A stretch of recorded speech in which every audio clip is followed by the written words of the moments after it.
Naruto சீரிஸ்ல Tamil சாங்ஸ்க்கு சொந்தமான சில characters பத்தி தான் பார்க்க போறோம். அதாவது இந்த தமிழ் சாங்ஸ் நீங்க கேட்டீங்கன்னா கண்டிப்பா இந்த கேரக்டர் ஞாபகம் தான் வரும். அப்படிப்பட்ட கேரக்டர்ஸ் அண்ட் சாங்ஸ் பத்தி தான் பார்க்க போறோம். முதல்ல இந்த சாங்குக்கு சொந்தக்காரனான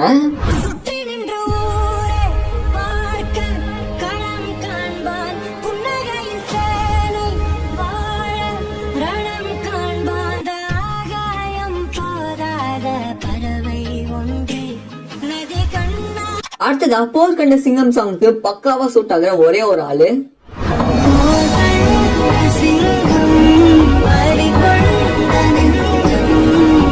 அண்ட் ஃபைனலா இந்த பாட்டோடைய முதல் லைனே போதும் யார் இந்த கேரக்டர் அப்படின்னு சொல்லிட்டு கண்டுபிடிக்க